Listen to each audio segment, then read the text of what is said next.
Cuando estén los compañeros.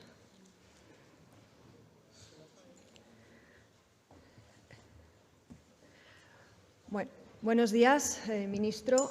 Buenos días, autoridades. Buenos días a todos y a todas y bienvenidos y gracias por acompañarnos un lunes más en los desayunos del Ateneo. Si algo define a Óscar Puente es que nunca pasa desapercibido. No pasaba desapercibido como alcalde y no lo hace como ministro de Transportes y Movilidad Sostenible.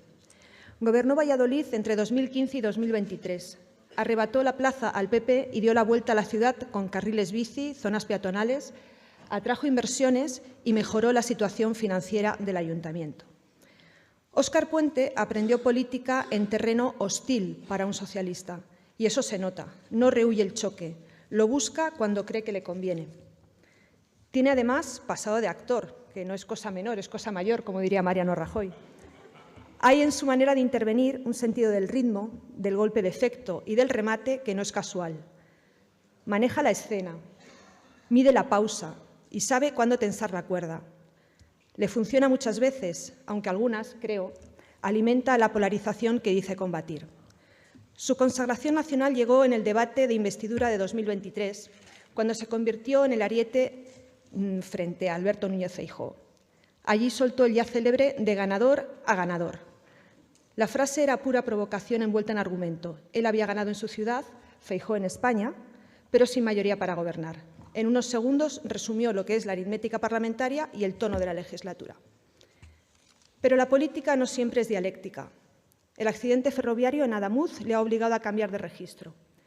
Hay momentos en los que sobran los duelos verbales. El ministro ha comparecido, ha dado información, ha atendido a las víctimas. El foco ya no está en el adversario, sino en la seguridad.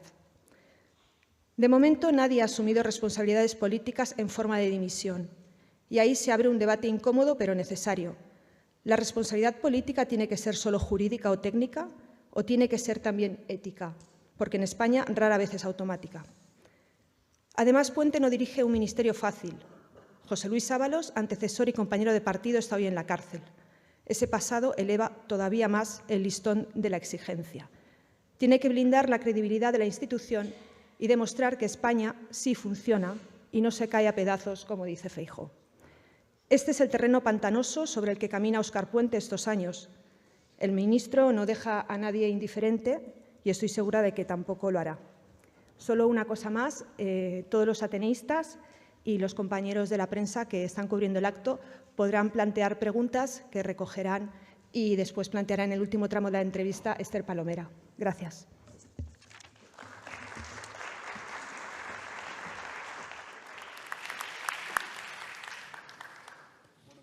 Muchas gracias por acudir a la llamada de estos 11 periodistas que organizamos estos desayunos. Ya ha apuntado Pilar algunos de los temas en los que vamos a entrar en profundidad durante este rato de entrevista, pero no nos podemos abstraer de la actualidad y queríamos empezar preguntándole por la situación en Oriente Medio, por la escalada bélica que hemos visto este fin de semana en Irán y en el resto de países de la región. Me gustaría saber qué le parece al Gobierno la respuesta que ha dado la Unión Europea y algunos países socios de España, como Francia, como Reino Unido, como Alemania, a ese ataque de Estados Unidos e Israel a Irán. ¿Cree que ha sido acertada esa respuesta? Bueno, lo primero, muchas gracias por invitarme. La verdad que estoy encantado de estar en este foro, que respeto mucho. Bueno, lo primero que quiero dejar claro es que algunas de las opiniones que yo expresaré hoy aquí no tienen por qué ser la opinión del Gobierno. De hecho, la pregunta que me vas a hacer ahora, pues voy a explicar lo que pienso yo, entre otras cosas porque no he tenido tiempo de compartir con el resto del Gobierno una posición, aunque por lo que el presidente del Gobierno ha manifestado públicamente, pues entenderás que mi respuesta tiene algo que ver con eso, ¿no? Yo lo que observo es el escenario con enorme preocupación, sobre todo porque no le encuentro sentido. A mí me parece importante que las cosas se expliquen con lógica para que las podamos entender. Y yo no entiendo muy bien cuál es el propósito de la intervención norteamericana en Irán. No la entiendo, no comparto desde luego las razones públicas que se han explicado de una manera un tanto confusa, porque no sabemos muy bien si lo que se pretende es un cambio de régimen, y si esta es la mejor forma de hacerlo. Segundo, no entiendo muy bien que se hable de un arsenal nuclear potencial cuando hace unos meses quien dice esto hoy nos dijo que eso estaba completamente destruido ya. Quiero recordar, no sé si fue en el mes de agosto, que Estados Unidos ya bombardeó Irán con el objetivo de desmantelar su potencial programa nuclear. Por tanto, no encuentro razones lógicas que me convenzan de lo que en este momento está haciendo Estados Unidos. Y luego, para mí, hay otro elemento fundamental en el que creo que se está apoyando claramente el presidente del Gobierno, que es en la cuestión de la legalidad internacional. Es que Estados Unidos e Israel acometen una intervención. Fíjate que aquí se dice que hay que llevarlo todo al Parlamento. Bueno, pues ni siquiera han buscado el concurso del Congreso norteamericano, sino que directamente atacan a un tercer país sin ningún apoyo de la comunidad internacional, sin ningún respeto por la legalidad internacional y sin tampoco unas razones lógicas que lo amparen, ¿no? En ese sentido, la respuesta en general de Europa, a mí particularmente, me parece tibia y me parece que forma parte de una dinámica de sumisión al señor Trump y a los Estados Unidos que creo que es muy mala para Europa. El tiempo dará y quitará razones, pero creo sinceramente que esto no nos va a llevar a ningún buen lugar, que ya estamos viendo un incremento del precio del petróleo del 10% en el día de hoy, veremos a ver hasta dónde sube. Veremos a ver cuáles son las consecuencias en términos de vidas humanas, etcétera. En fin, quienes amaran esto tendrán que explicarle a la opinión pública de manera muy convincente cuáles son las razones, si no había otras fórmulas para encontrar alcanzar el mismo objetivo, más razonables, y si son razonables las consecuencias que vamos a tener que sufrir como consecuencia de esta intervención, ¿no? El hecho de que España esté sola en esa posición más crítica contra Estados Unidos, ¿no temen que nos pueda afectar de alguna manera? Es que esto de la soledad es un argumento que ya hemos escuchado otras veces. Recuerdo cuando tendríamos que sentarnos a la mesa de la historia, cuando el señor Aznar ponía los pies en la mesa del señor Bush, ¿no? Yo creo que lo clave no es con quién está uno, que puede ser importante, sino dónde está la razón. Y creo que España debe estar donde está la razón. España debe estar con la multilateralidad, no con la unilateralidad. España debe estar con la legalidad internacional, no con la ley del más fuerte. Yo me siento cómodo con mi país cuando está en esas circunstancias, y el hecho de estar solo o no, veremos a ver, porque esto tendrá un recorrido, cuánto dura la soledad y cuánto dura la compañía de otros, ¿no? Yo creo que lo fundamental es que uno responda con la razón, y eso es lo que creo que está haciendo el Gobierno de España, ¿no? Vamos a hablar, ministro, mucho del accidente de Adamuz, como es lógico. Ha pasado casi un mes y medio desde esa tragedia. Me gustaría saber si el Gobierno, España, saca ya alguna conclusión, alguna lección que hemos aprendido en concreto de este accidente de Adamuz. Vamos a ver, yo creo que, y lo digo sinceramente, lo dije desde el principio, además, el accidente tiene unos componentes suficientemente singulares como para extraer conclusiones necesitemos que la investigación avance más del punto en el que está, ¿no?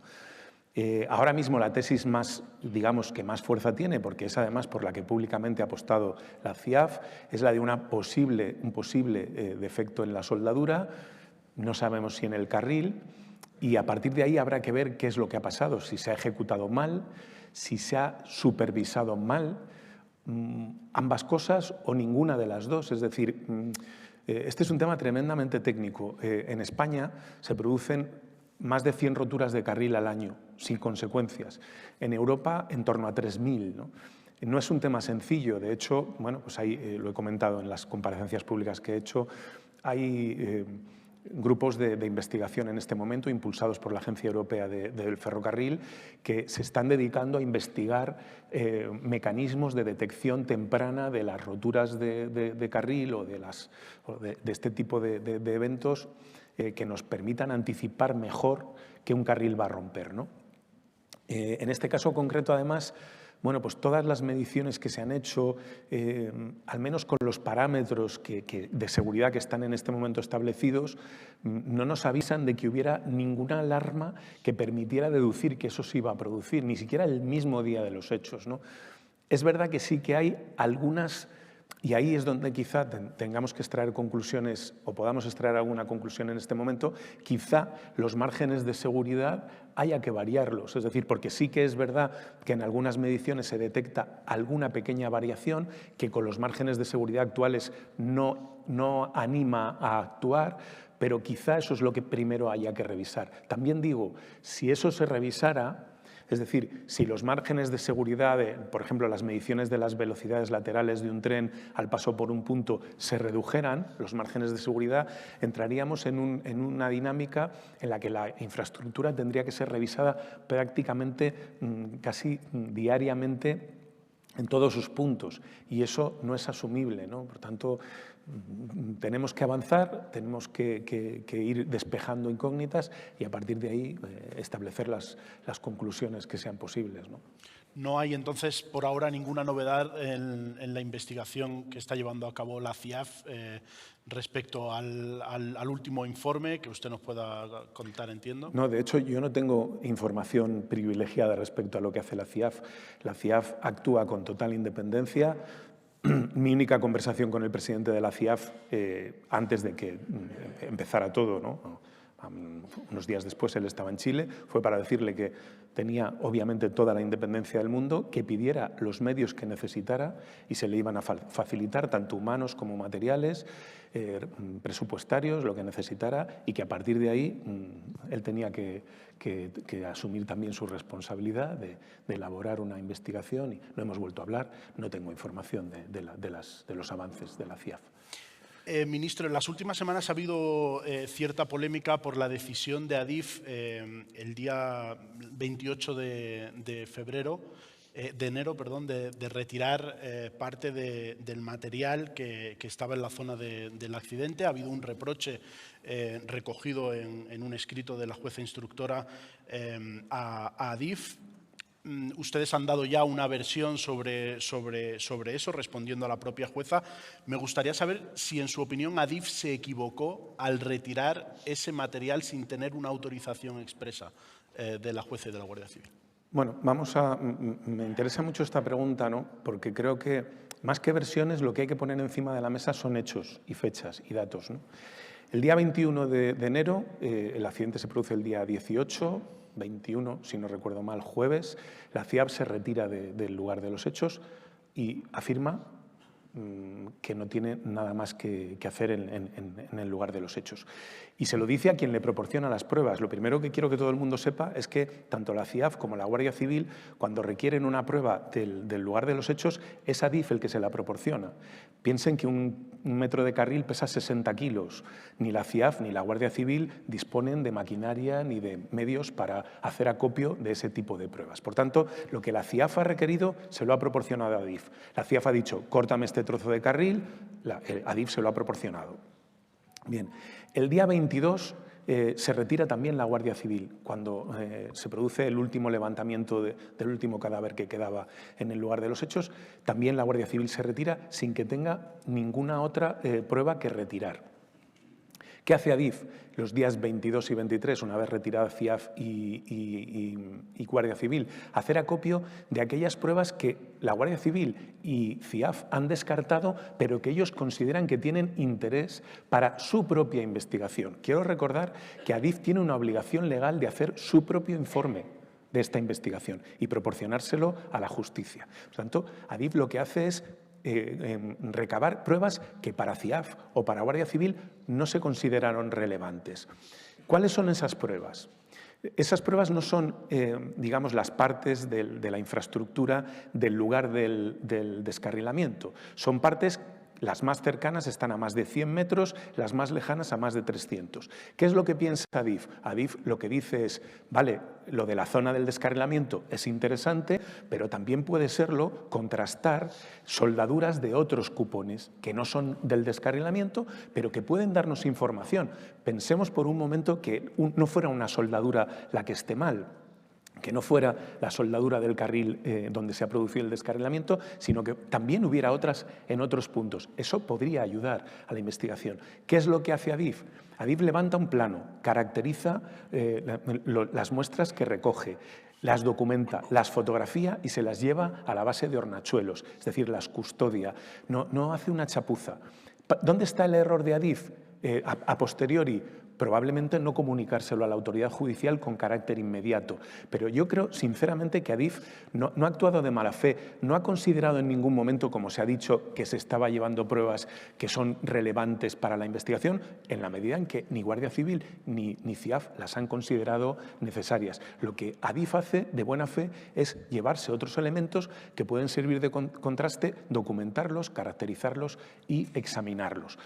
Cuando vuelve la CIAF y la Guardia Civil al lugar de los hechos, día 30 de enero, estábamos ya en el cuarto día de reconstrucción de la infraestructura. Quiere decir esto, que si el día 22 y 23 no se hubieran llevado esas piezas, muy probablemente estarían en la chatarra. En ese momento, tanto CIAF como Guardia Civil no acuden al lugar de los hechos a buscar otras piezas de contraste, van a medir un bogie.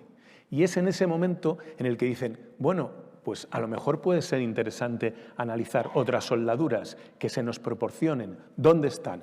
Y lo que hace Adif es decirle, están en la base de hornachuelos, debidamente caracterizadas, etc. La Guardia Civil gira una visita, las precinta y eso está a disposición judicial. Esto es lo que ha sucedido. Hay quien ha pretendido, con un relato además muy sesgado de los hechos, solo contando lo que decía un breve informe de la Guardia Civil, de un folio y medio, que ha habido interés en ocultar pruebas o en sustraer pruebas de la acción de la justicia. No ha sido así. Esto es lo que ha sucedido y es verdad que la jueza inicialmente reprocha a Adif, pero también es verdad que a posteriori ha habido alguna solicitud de examen de esos restos en laboratorio y la jueza de momento los ha desestimado. Por tanto, esto es lo que hay, que cada cual saque sus conclusiones. Desde mi punto de vista, si ha habido algún error de Adif, ha sido no comunicar inmediatamente al juzgado el acopio de esas piezas, pero no ha habido ningún elemento, digamos, que permita deducir que se ha intentado sustraer a la acción de la justicia unas determinadas pruebas. Sobre ese carril, si no me equivoco, ministro, lo que se ha dicho es que se hicieron pruebas de dureza, tengo entendido, ¿no? Sobre el material que se llevó a la base de Sí, vamos a ver. De todos los cupones que se retiraron, lo que se hizo es elegir 3 o 4 y se les examinó con una prueba no destructiva para saber qué dureza tenía la soldadura y si, por tanto, esa dureza coincidía o no con la dureza exigida teniendo en cuenta la dureza de los carriles que se soldaban. Eso es lo que se hizo, que es algo además que, bueno, es una prueba muy liviana, no tiene carácter destructivo y simplemente buscaba comprobar inicialmente que esas soldaduras, al menos, digamos, el examen inicial, permitía concluir que se habían hecho con los parámetros de dureza que exigía el carril que se soldaba. Vale, Lola. Buenos días, ministro. Yo quería preguntarle si no cree que la liberalización y la introducción de la competencia privada ha tensionado demasiado la infraestructura y a lo mejor habría que replantear su intensidad. No lo creo, y no es que no lo crea. Vamos a ver, España tiene una red muy extensa de alta velocidad, 4.070 kilómetros, pero países con menos de la mitad de esa red, Italia, Francia, Alemania tiene un poco más de la mitad, tienen una mayor densidad de tráfico. Por tanto, nuestra red está preparada para este tráfico, incluso para más. La cuestión, digamos, a dilucidar aquí es, primero, si el gasto de mantenimiento es el adecuado o no. Pero, insisto, separando este debate del accidente, porque este debate se abre de par en par como consecuencia del accidente, pero realmente no tiene un fundamento en el accidente. Quiero recordar que lo que se está en este momento examinando es una obra que se renovó. Es decir, no estamos hablando de una obra, de una línea muy antigua que tuviera algún defecto de mantenimiento. Estamos hablando de una línea que estaba sometida a una renovación y precisamente además en ese punto se había renovado. Es verdad que se ha discutido, pero no todo. Es que no todo se renueva. En este país, la única renovación integral que yo recuerde y de la que me hayan informado fue la Soria-Torralba que tenía los carriles, las traviesas de madera y que hubo que levantarla entera y volverla a construir. Toda la red ferroviaria española está hecha de renovaciones parciales de este tipo. Es decir, se detecta un problema, se sustituye una parte de carril o se aborda una renovación y se eligen los elementos de la infraestructura que están deteriorados y se sustituyen o se moderniza, como por ejemplo los cambios. Lo que no se hace es reemplazar una infraestructura de manera total. Eso no se ha hecho en la historia del ferrocarril español ni en el ferrocarril europeo. Es decir, cuando se aborda una obra de renovación de alta velocidad en Italia, en Francia o en Alemania, pues se actúa de la misma manera que estamos haciendo aquí. Se reemplazan los elementos que se consideran deteriorados. A veces es el carril, a veces son los sistemas de seguridad, otras veces es la plataforma subyacente. Es decir, eso es lo que se hace, ¿no? Entonces, el debate sobre el mantenimiento es un debate oportuno, yo no lo oculto, pero hay que desvincularlo del accidente. Y desde luego también, desde mi punto de vista, no tiene una relación directa con el incremento del número de servicios que se dan al día en nuestra red, porque, insisto, seguimos teniendo una red todavía con una densidad operativa inferior a la francesa, a la italiana o a la alemana. Y también digo, en términos de gasto por kilómetro, en materia de conservación, estamos muy parecidos a Francia y a Italia. Alemania tiene un gasto de renovación por kilómetro bastante superior al nuestro, también porque tiene una red mucho más extensa y mucho más envejecida y está afrontando una renovación mucho más global, ¿no? Si tenemos en cuenta además que el coste de mantenimiento por kilómetro en España, teniendo en cuenta el coste de nuestra mano de obra, de nuestro propio ecosistema de obra pública, que es más barato que el francés, que el italiano o que el alemán, creo sinceramente que no estamos empleando por kilómetro una cantidad menor o sensiblemente menor al de nuestros, digamos, los países a los que nos tenemos que mirar, con los que nos tenemos que comparar, que son Italia, Francia y Alemania fundamentalmente. Ahora, que pueda ser necesario incrementar el gasto en conservación, pues bueno, es un debate que está ahí. Nosotros, hacerlo. A ver, mire, yo como ministro sin duda duermo mucho más tranquilo gastando 150.000 euros por kilómetro de conservación en la alta velocidad que 110.000. O sea, yo quien crea que es un plato de gusto despertarte con incidentes y con problemas, ya no digo de seguridad, que eso es lo peor que te puede pasar, sino de puntualidad, de eficiencia, pues es que se equivoca. Yo soy el primero que prefiero que haya más gasto de mantenimiento. Y de hecho, el acuerdo al que acabamos de llegar con los sindicatos ferroviarios va por ahí, es decir, vamos a incrementar enormemente el gasto de mantenimiento, vamos también a recuperar algunos servicios que se están externalizando. No soy yo, y ahí está mi historial, no se ha dicho, pero yo remunicipalicé el servicio de agua en Valladolid, por tanto soy un ferviente defensor de que lo público gestiona lo público mejor y, por tanto, vamos a recuperar la gestión del mantenimiento en buena medida para que lo haga Adif directamente, pero, insisto, respeto totalmente el debate, lo puedo compartir, pero no tiene nada que ver con el accidente.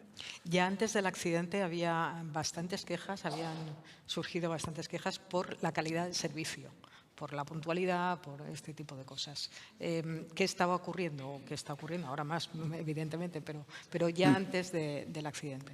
Vamos a ver, yo creo que el sistema ferroviario español ha eclosionado desde el punto de vista del número de pasajeros, ¿no? Mucha más gente se sube al tren y nos encontramos, en esto sí, con una red, por ejemplo, en materia de estaciones, capacidad, etcétera, en algunos puntos, etcétera, cuellos de botella, material ferroviario rodante obsoleto, que sí, en este caso, sufre especialmente cuando se incrementan los servicios. Voy a explicarme, ¿no? Y esto es algo que he contado muchas veces, ¿no? A medida que se incrementa el número de servicios, una incidencia tiene una traslación al usuario completamente distinta. Cuando se habla de la puntualidad del tren en los años 90, a principios de los 2000, claro, se parte de una premisa que no es la que tenemos hoy. Cuando había un AVE de alta velocidad Madrid-Sevilla, una línea, había 6 servicios diarios.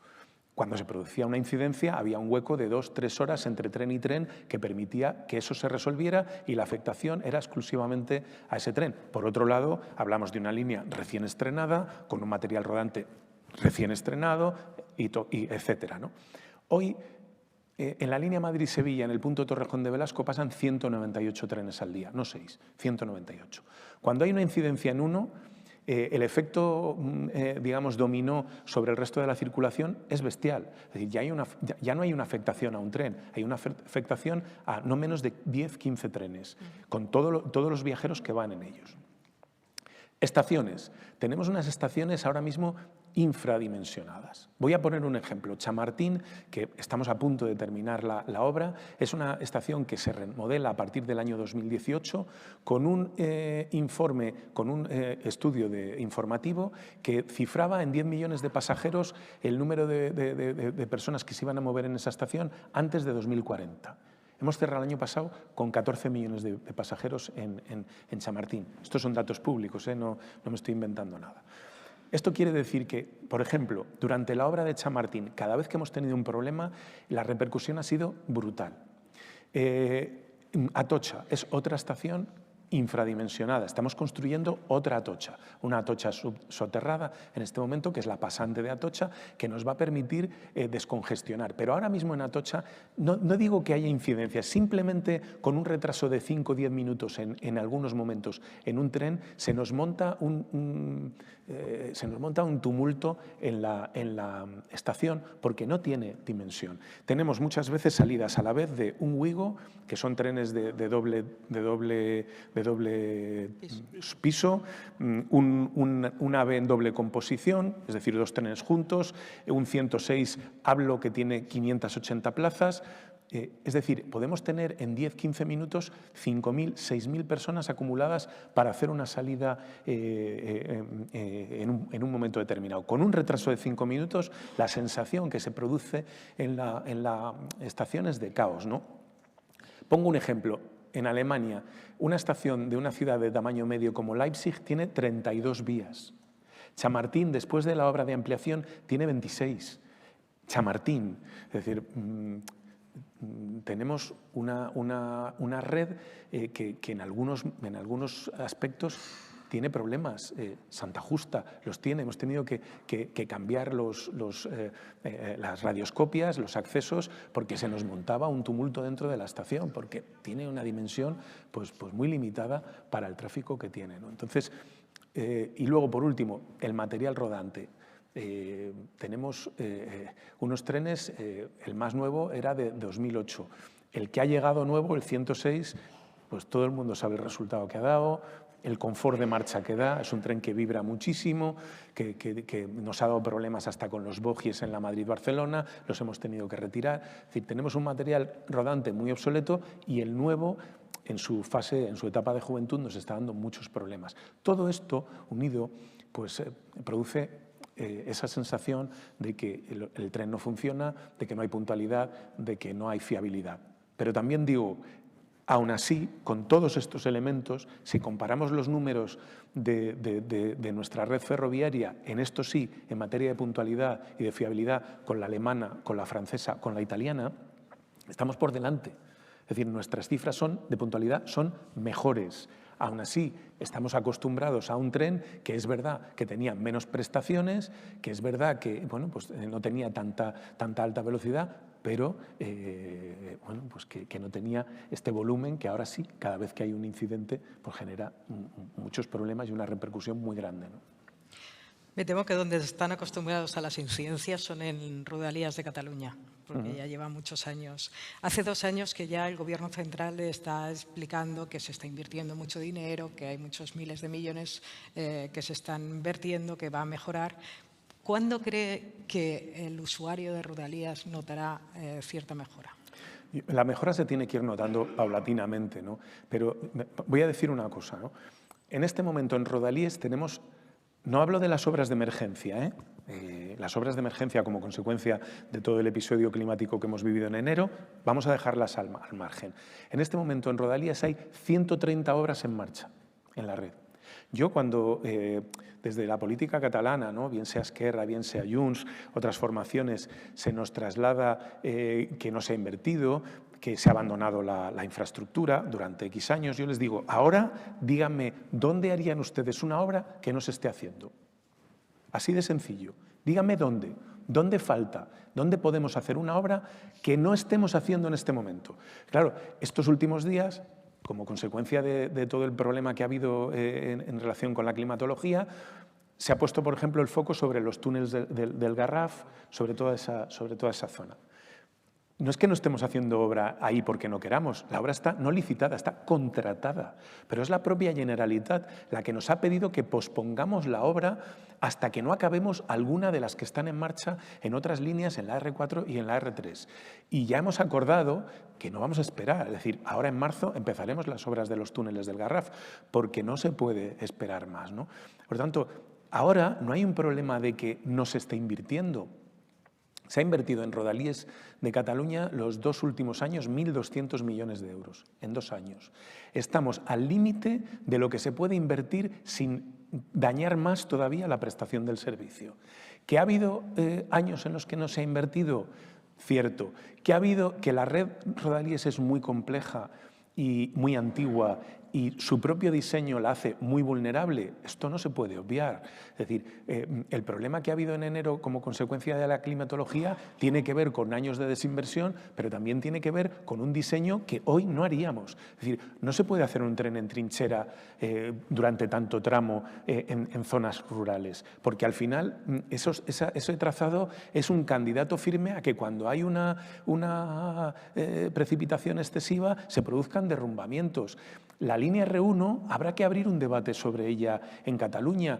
No va a ser fácil desplazarla, pero es una línea que es candidata a que... ¿Cree que hay que desplazarla para explicar un poco a la gente que vamos a ver, es la una línea línea R1, que va por la costa y que cuando hay un poco de temporal, literalmente ves cómo las olas pasan por encima del tren? Claro, es una línea... Es bastante impresionante. Con el temporal de enero, en Badalona desapareció una parte de la infraestructura. Repararla no es sencillo porque lo que hagas tiene un carácter forzosamente provisional. Por muy buena que hagas la obra en ese punto, el mar se va a acabar imponiendo, ¿no? Por tanto, ahí hay un debate pendiente. ¿Es fácil trasladar la R1? No, si no probablemente se hubiera hecho. No es fácil por 2 razones. La primera, porque la densidad de vivienda que hay en todo ese entorno es muy grande y si queremos trasladar la línea al interior nos vamos a topar con viviendas. No es fácil porque si la solución es soterrar la línea, pues el coste, en fin, es tremendo, ¿no? Son 40 kilómetros. ¿Qué podemos pensar? Pues a lo mejor tenemos que elevar alguno de sus puntos, tenemos que optar por un trazado elevado. Los condicionantes medioambientales para hacer eso hoy son muy importantes. Entonces, tampoco se puede cerrar los ojos a la realidad. No todo es un problema de abandono ni de falta de conservación. En parte, los problemas tienen también que ver con un diseño que es propio de otros tiempos, ¿no? Y que hoy, sin duda, no se haría, no haríamos así, ¿no?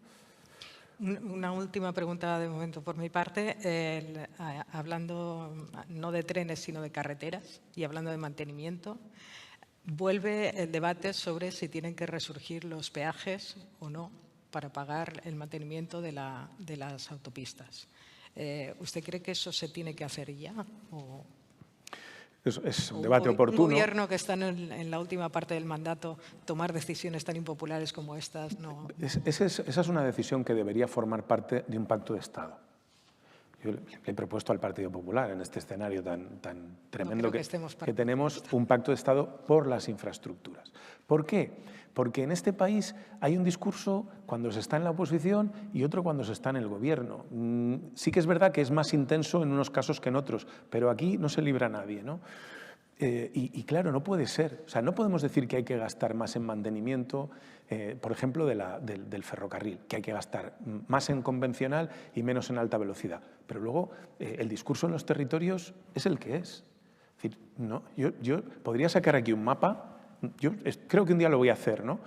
Y hacer un repaso del listado de peticiones que hay en el territorio, de proyectos en marcha, etcétera, etcétera, y ver cuánto suma, incluyendo los proyectos de integración ferroviaria urbana que hay a lo largo de toda España. Y que alguien me diga cómo lo vamos a hacer. ¿Y de dónde vamos a sacar el dinero, ¿no?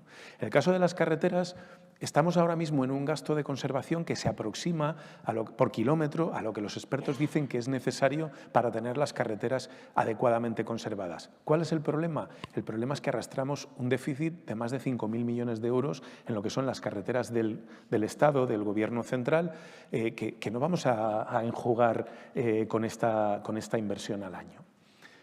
Se abre, por tanto, el debate de ese plus, ese aporte adicional de un pago de peajes, bien sea peajes en sombra, bien sea a través de una viñeta o bien sea recuperando los peajes habituales. ¿Cuál es la posición del Gobierno de España en este momento?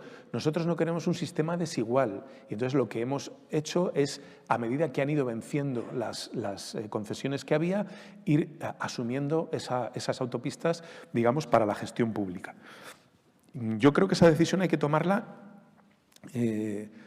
para todo el territorio. Es decir, que si al final se decide que haya un aporte de los conductores, de los usuarios al sostenimiento de las carreteras, eso debe ser equitativo en todo el territorio. Lo que no puede haber es una AP9 en Galicia de peaje, el resto no. Es decir, yo creo que tenemos que ir a un sistema igualitario y tenemos que asumir como país que, y esto lo explicaba muy bien Borrell, solo hay dos formas de sostener las carreteras, o con impuestos, o sea, las carreteras las sostienen quienes pagan los impuestos o quienes las usan, no hay más. En el aéreo es el avión el que sostiene los aeropuertos, en el marítimo es el barco el que sostiene los puertos, en el ferroviario no del todo, pero sí es verdad que los trenes contribuyen al sostenimiento del ferrocarril. En la carretera no. Entonces, este es un debate evidentemente que hay que tener y que creo que debería formar parte, sea cual sea la decisión que tomemos, de un acuerdo de Estado, ¿no? De un amplio acuerdo. Pero antes de final de legislatura no ve una decisión. No, sinceramente no. Pedro. Buenos días, ministro. Se cumple ahora mes y medio del accidente de Adamuz. No ha habido ningún tipo de asunción de responsabilidad política ni en Adif ni en su ministerio. Se lo voy a preguntar directamente. ¿Asumirá usted o asumirá algún responsable de Adif la responsabilidad política si se corrobora que ha habido un fallo en la infraestructura de la vía? Bueno, yo aquí lo primero que quiero decir es que, desde mi punto de vista, el término responsabilidad política no se utiliza correctamente. Usted me pregunta si voy a dimitir o si va a dimitir alguien. Yo creo que, como yo soy muy directo, me gustan las cosas directas, ¿no? No, responsabilidad política yo la he asumido desde el primer día, poniéndome al frente de mis obligaciones, ¿no? Que era estar al frente del dispositivo desde la misma noche, ¿no? Eso para mí es asumir la responsabilidad política. Dimitir es otra cosa. Dimitir, si hay algún fallo en la infraestructura, o sea, lo primero, y hago una reflexión, ¿no? Mi ministerio tiene una estructura tremenda, ¿no? Yo tengo bajo mi responsabilidad los aeropuertos, los puertos, los ferrocarriles y las carreteras. Y tengo una estructura de mando debajo del ministerio con un presidente de la infraestructura, de Adif, con un presidente de la empresa del material rodante Renfe, un presidente de puertos, otro de aeropuertos y con un cuadro directivo por debajo tremendo, ¿no? Claro, si al final lo que se está dilucidando aquí es que alguien ha hecho mal una soldadura o alguien no ha sido capaz de verificarla, elevar la responsabilidad al ámbito ministerial no le encuentro ninguna lógica, sinceramente. Es más, creo que eso dejaría en manos de los operarios o de las empresas la cabeza de un ministro. No lo veo. Pero voy a ir más allá, ¿no? En España ha habido un accidente hace no mucho tiempo con 80 muertos. ¿Alguien pidió la dimisión de la ministra Ana Pastor? No. Entre otras cosas porque creo sinceramente que no debía dimitir. Pero añado algo. Es verdad que ahora alguien dice, bueno, es que esto ha sido culpa del maquinista. ¿Cómo va la ministra a dimitir por un fallo humano de un maquinista? Es que un fallo humano al final va a ser un fallo humano seguramente, o no, en quien hizo las cosas o en quien las verificó. Siempre hay un fallo humano. O quien no ha dispuesto, digamos, mecanismos de verificación que nos permitan detectar una rotura de un carril o de una soldadura a tiempo. Pero voy más allá. En aquella ocasión, hasta la última sentencia de la Audiencia Provincial de Coruña, se determinó que con una simple baliza de señalización se hubiera evitado el accidente. Incluso se ha dado una circunstancia que a mí me parece tremenda, que es que en aquel momento la ministra envió una carta a la Agencia Europea de Seguridad de Ferrocarril pidiéndole que modificara sus conclusiones porque le venían mal al Gobierno de España. Yo no estoy en ninguna de esas circunstancias, de momento. Por tanto, ¿por qué en este caso ha habido peticiones de dimisión del ministro y entonces no las hubo? Pues porque este país, y hay que ir a la raíz del problema, vive inmerso en la ley del embudo desde hace mucho tiempo. Es decir, en función de si el ministro es de izquierdas o es de derechas, debe o no debe dimitir, o se debe o no se debe pedir su dimisión. Y esto daría para mucho, ¿no? Pero es evidente que no se mide con el mismo rasero. Yo he comparecido 12 horas en el Parlamento de España. La ministra Pastor solo compareció en la Comisión del Congreso, no lo hizo en pleno. Ha comparecido el presidente del Gobierno. Se han dado todo tipo de explicaciones y sigo dándolas, es decir, sin ningún tipo de cortapisa, tratando de ser absolutamente transparentes. Yo eso no lo vi en el caso de Angrois, ¿no? Por tanto, yo honestamente creo que no hay ninguna razón en este momento para que yo dimita, para que asuma mi responsabilidad política, toda, que es estar todo el día al pie del cañón dando explicaciones que incluso a mí me resulta difícil dar porque no soy un técnico en la materia, pero nunca he rehuido la responsabilidad y he dado las explicaciones que he considerado que tenía que dar. La conducta de Ábalos, su predecesor, es evidente que provocó un deterioro grave de la imagen del Ministerio. Ahora está siendo objeto de una investigación judicial. La pregunta es, ¿la corrupción en el Ministerio, el nombramiento de personas que hoy están siendo investigadas, afectó a la gestión, a la eficacia del Ministerio? No, desde luego, y en términos, desde luego, del accidente, cosas que yo he oído, ¿no? Y he leído de que bueno, hay una empresa ahí a la que tuvo una vinculación Coldo en un momento determinado, etcétera, y eso enseguida se envuelve con el accidente, ¿no? Por ejemplo, bueno, las 4 empresas que han elaborado la obra que han llevado a cabo la obra de Adamuz son 4 empresas top de la obra pública española. Cuando digo top me refiero a que operan en el mundo, no ya solo en España. En segundo lugar, si esto es una cuestión de soldadura y de carril, las empresas que realizan eso, que son muy pocas, están tremendamente especializadas. Es decir, de soldadura creo que hay 4 empresas que hacen esto en España con todas las homologaciones, etcétera. Y en el caso del carril, el suministrador es un suministrador prácticamente único, que es ArcelorMittal. Por tanto, no veo ninguna relación, ¿no? Sí estoy de acuerdo en que en términos de imagen, pues el golpe es durísimo. Esto, quien lo niegue, pues está ciego. En términos de imagen es un golpe tremendo. Que la corrupción, al menos la que se atisba, haya tenido la entidad suficiente como para afectar a la gestión, no, desde mi punto de vista no. Creo que el ecosistema de obra pública, tanto en carreteras como en ferrocarril, como en aeropuertos, como en puertos, es un ecosistema sano en términos generales, puntero en el mundo y que creo que ofrece unos resultados desde el punto de vista de la calidad-precio sin competencia en el conjunto del planeta, ¿no? Cambiando un poco de tercio y pasando a la política, algunos dirigentes regionales y locales del PSOE han planteado la posibilidad de que sería mejor un adelanto de las elecciones generales para evitar un posible voto de castigo en las municipales y autonómicas, que teóricamente se tiene que celebrar antes. ¿Cómo ve usted esta cuestión? ¿Usted es partidario de ese adelanto o cree que es mejor agotar la legislatura? Vamos a ver, primero, yo no soy el presidente del Gobierno. El único que tiene, digamos, esa potestad de convocar elecciones en un momento distinto al vencimiento del mandato es el propio presidente del Gobierno. Por tanto, solo a él le corresponde y creo que él ha dejado claro que tiene voluntad de agotar el mandato. Vamos a analizarlo desde el punto de vista lógico, ¿no?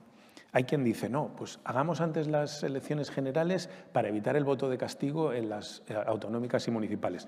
Bueno, yo creo que eso es un punto de partida un poco derrotista, ¿no? Porque ya se está, digamos, diciendo que, bueno, que las generales se van a perder y que, por tanto, cuanto antes mejor para así ir a las municipales y autonómicas, ya con la gente habiendo dado rienda suelta a su voluntad o no de castigar al Gobierno de España. Yo creo que nosotros tenemos que ir a las elecciones generales a ganarlas, no a utilizarlas como un bálsamo para que la gente dé rienda suelta a su descontento, si es que lo hubiera, ¿no?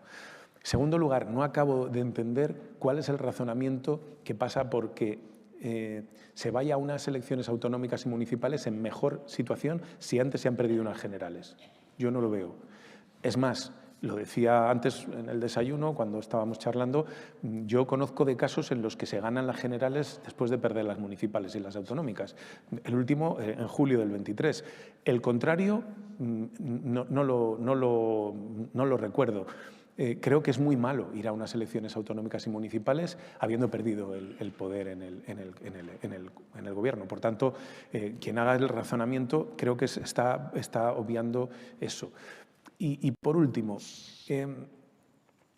si quien dice eso lo hace desde la alcaldía o desde la presidencia de una comunidad autónoma, se olvida de que está ahí y que en el 23, si hubo ese voto de castigo, pues a ellos no les afectó, ¿no? Yo sí he dejado de ser alcalde de Valladolid, a pesar de que gane las elecciones.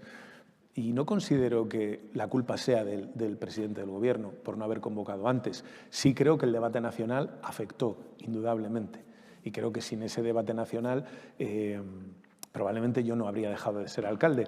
Pero quizá no es culpa del momento en el que se celebran las elecciones, sino de cómo hemos afrontado o cómo hemos gestionado ese debate nosotros en los territorios y en el Gobierno de España, ¿no? Por tanto, yo creo que el presidente del Gobierno debe tomar la decisión que crea que es mejor para el país, que es lo que a él le corresponde administrar, y creo que su idea está en que hay que agotar el mandato y yo, desde luego, la comparto, ¿no? Sobre el debate sucesorio, ¿está usted en la lista? Es que yo, sinceramente, creo que el debate sucesorio es extemporáneo, en el sentido de que a mí me parece que queda Pedro Sánchez para rato, ¿no? Dolencias cardíacas aparte, ¿no? Creo que queda Pedro Sánchez para rato y creo que es el mejor activo que tenemos. Creo que es el mejor candidato que podemos poner al frente en unas elecciones y creo que le quedan otra legislatura. Por lo tanto, cuando este debate se produzca, vaya a saber dónde estoy yo, ¿no? Mire, yo en la vida he sido lo que he querido ser, que era alcalde de mi pueblo. Esa fue mi única ambición. Yo me presenté a unas primarias para ser alcalde de Valladolid con 31 años. Perdí por 12 votos. 14 años después llegué a la alcaldía, después de pelear lo indecible. Fíjense, hablan mucho de, como decía la persona que ha presentado, que me he forjado en una política no fácil. Para que se hagan una idea todos, yo me rompí el tendón de Aquiles en el año 2010. Estaba de jefe de la oposición entonces. Y cuando entré en silla de ruedas por el salón de plenos, al primer pleno, el entonces alcalde del Partido Popular, señor León de la Riva, lejos de decirme le desea a usted una pronta recuperación, por lo que se dice en estos casos, dijo, yo a los toros cojos los mando al corral, ¿no? Bueno, pues ahí me crié yo, ¿no? Entonces, mi vida era ser alcalde de mi ciudad. Lo demás ha llegado de propina, ¿no? Entonces yo no tengo ningún plan, ni ningún plan de sucesión, ni me considero que estoy en la terna, ni nada de eso. Vivo la vida según me llega, trato de ser coherente conmigo mismo, de irme a la cama con mi conciencia tranquila y de ser socialista, que es lo que soy desde casi que tengo uso de razón, como lo fue mi madre, como lo es mi madre, como lo fue mi abuelo. Tratar de ser una persona honrada y tratar de responder a lo que la ciudadanía espera de un hombre como yo cuando mete la papeleta. Eso es lo único que trato. Lo demás, sinceramente, no me ocupa ni medio minuto de mi tiempo.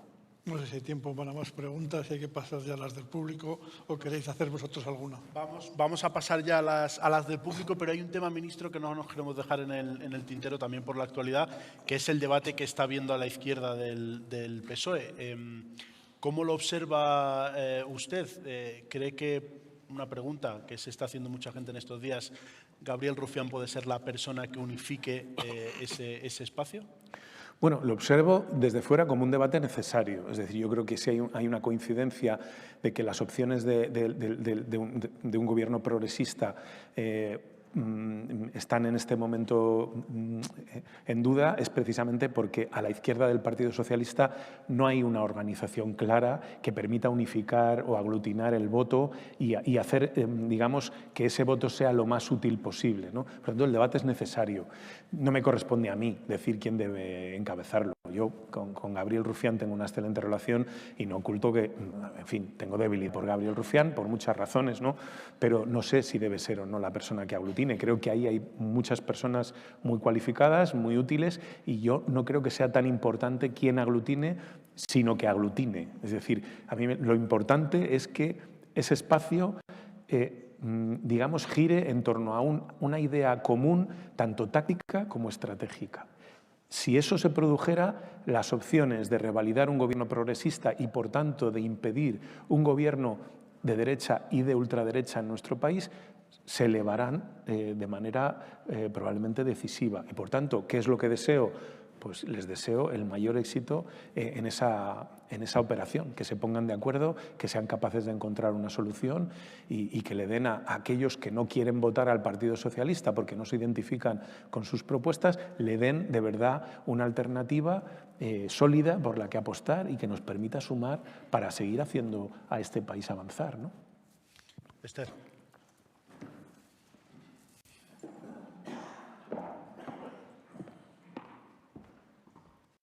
Pues buenos días, ministro. Ahí donde lo ha dejado Guillermo, nos gustaría saber también, después de la renuncia de Yolanda Díaz para encabezar la candidatura del Espacio Sumar a las próximas elecciones generales, ¿cree que su renuncia puede afectar a las dinámicas de gobierno?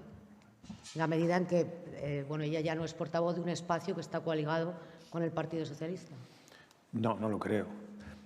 Además, en política muchas veces se asume que la gente de paso y que tome decisiones de este tipo, y lo que no podemos hacer al mismo tiempo es pensar que eso distorsiona o inhabilita a alguien para seguir haciendo política mientras dure el mandato. Yo creo que ella está perfectamente habilitada para seguir haciendo su tarea, que desde mi punto de vista ha sido excelente como ministra, y por tanto no veo ningún problema a lo que pueda pasar de aquí a que el mandato concluya, ¿no? Pues pasamos a las preguntas de nuestros asistentes. Como aquí hacemos y trasladamos las preguntas también de nuestros compañeros periodistas, le traslado una que hace Luis Colom, de Libertad Digital, que plantea si cree usted que entre las funciones de un ministro del Gobierno de España está la de insultar o descalificar a los medios de comunicación privados. Vamos a ver, a mí me llama mucho la atención que cuando yo utilizo el sarcasmo, en este caso para referirme a ese medio de una manera jocosa, hay quien se rasga las vestiduras. Es usted ministro, tiene usted que ser ministerial, tiene usted que ser institucional, ¿no? Es tremendo, ¿no? Porque fijaos que vivimos en un país en el que hay presidentes de comunidad autónoma que llaman hijo de puta al presidente del gobierno y aquí no pasa nada. El otro día he visto al candidato de Vox en mi tierra bailando al son del hijo de Pedro Sánchez, hijo de puta, en plena campaña electoral. No digamos ya cómo se emplean determinados medios con nosotros, ¿no? Y a eso nosotros tenemos que responder de manera institucional. Es decir, nosotros tenemos que ser exquisitos, ¿no? Cuando se han roto por completo aquí las reglas de juego que durante tiempo presidieron de manera general la vida pública en este país, ¿no? Yo me niego a eso, lo siento. Es decir, yo me niego a pelear con una mano atada a la espalda mientras otros usan las piernas, los brazos y los mordiscos, ¿no? Actúo en legítima defensa y además digo, se llama medio de comunicación ya casi a cualquier cosa. Es decir, por comunicar uno no es necesariamente un medio de comunicación. Quien hace del bulo, de la mentira, de la intoxicación y de la difamación su moneda de cambio habitual, creo que llamarle medio de comunicación es un exceso. Es como llamar a Vito Quiles periodista. Lo siento, yo me niego a eso. Muy bien.